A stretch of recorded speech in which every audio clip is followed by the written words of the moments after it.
All right, what's up guys? Today we're doing a little airlock nerd fight. Classic liquid locks versus corner locks in oxygen not included.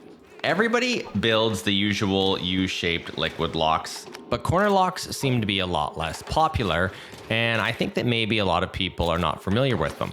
So in this video, I'm going to show both, break down the pros and cons, talk about different liquid choices like crude, petroleum, and naphtha, and then I'll tell you where I think each one actually makes sense. Let's start with basic liquid locks. It's literally just exploiting the one element per tile rule. You make a U shape, dump some liquid in, and because gas can't share a tile with the liquid, nothing gets through. When it's stable, this is basically a perfect gas seal.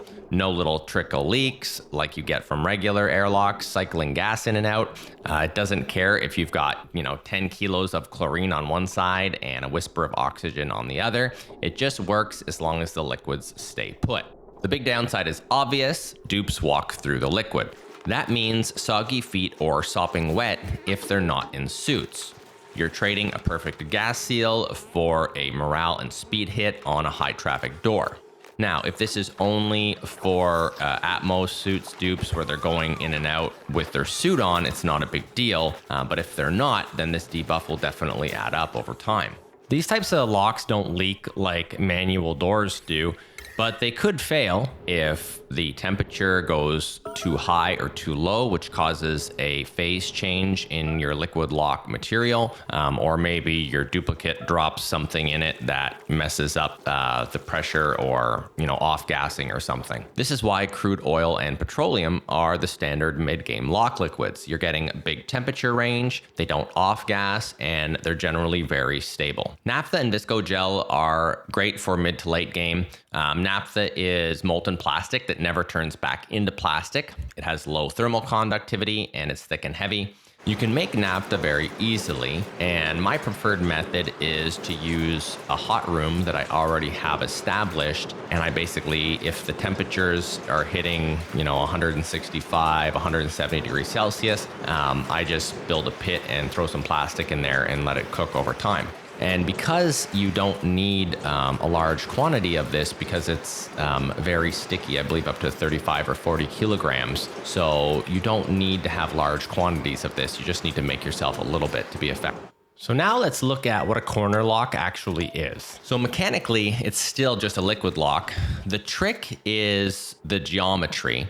And basically, you're just making a wall or, an L shape so that the dupe actually jumps over the liquid tile instead of walking through it. Technically, you can make this out of any single liquid, but using something like the naphtha that we just discussed is much better because you can hold a large quantity on top of the tile. It's more sticky.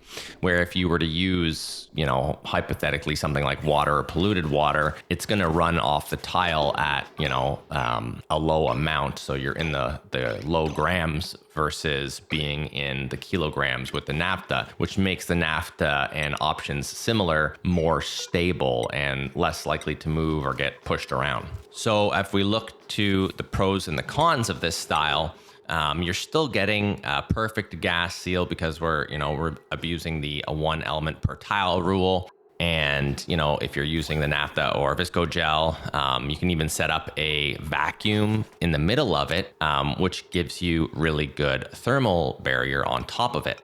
I really love this style and I've started using them a lot more. And it's simply because they're so fast to build. You can literally just have one tile off of the ground, dump liquid on it, and put a little bit of tile pushing down beside it, and you're done. And if ever you want to convert it into being more of a thermal barrier, it takes 2 seconds to turn it into a vacuum lock in between both sides to prevent the temperature exchange. From a physics point of view, I think that both styles are absolutely fine for pressure. If the liquid isn't moving or boiling, it really doesn't care what's happening on one side or the other. For heat, both are way better than using a metal door. And I would think that the jump locks, just because of how fast you can turn them into a vacuum lock, kind of gives them the upper hand. So when it comes to which one you should actually be using, I guess that really all comes down to preference. In the early game, if you don't have access to any decent liquid lock material, I could totally see going with a standard lock just because it's maybe a little bit safer and more stable. But I think that once you get into the mid to late game liquids, the corner locks have a bit of an upper hand due to how fast they can be put together and how fast they are turned into a vacuum seal. They're my preferred choice, but I'm interested to hear what you guys think. What do you prefer? What type of liquid locks? Obviously, there's other type of liquid locks that you can make as well. But let me know in the comments, and thanks for watching. I'll see you in the next video.